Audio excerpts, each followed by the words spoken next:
Mode d'adressage pour les instructions jump et call. Donc, bien souvent, quand on vous fait passer des codes, vous allez constater qu'on utilise les instructions call et jump.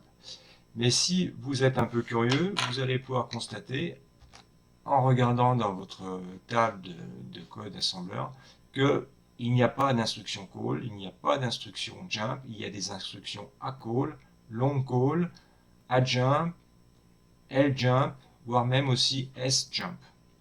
Donc, à quoi cela correspond? En fait, on va laisser au programme assembleur le choix de faire soit du acall, soit du long call, ou alors pour le jump, du adjump, du ljump, voire même du short sjump. Short jump.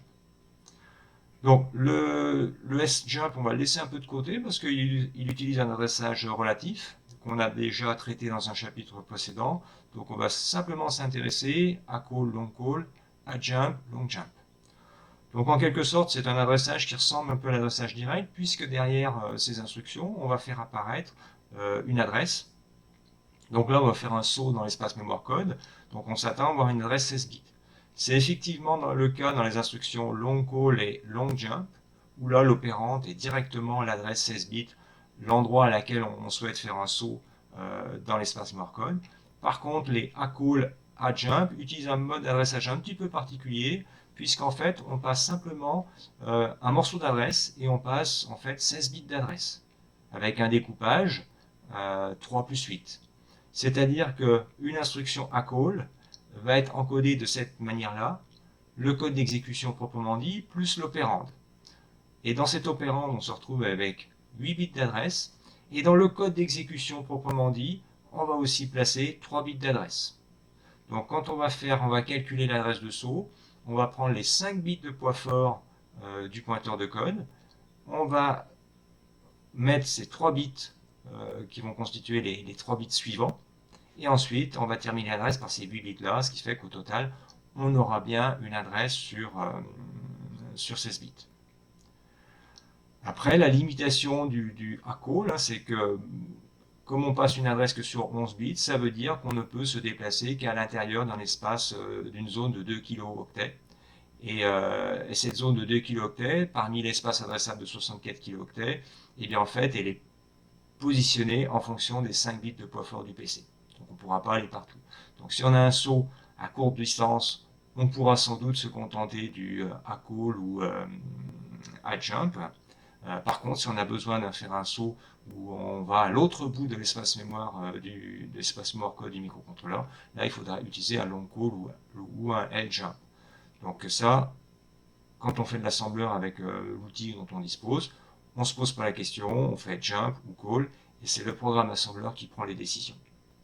Donc si on regarde sur le simulateur, qu'est-ce que ça donne?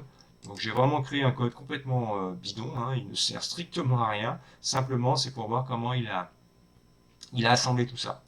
Donc j'ai pris dans un premier temps un jump tout court, hein. Donc on va voir comment lui, quel choix il va faire.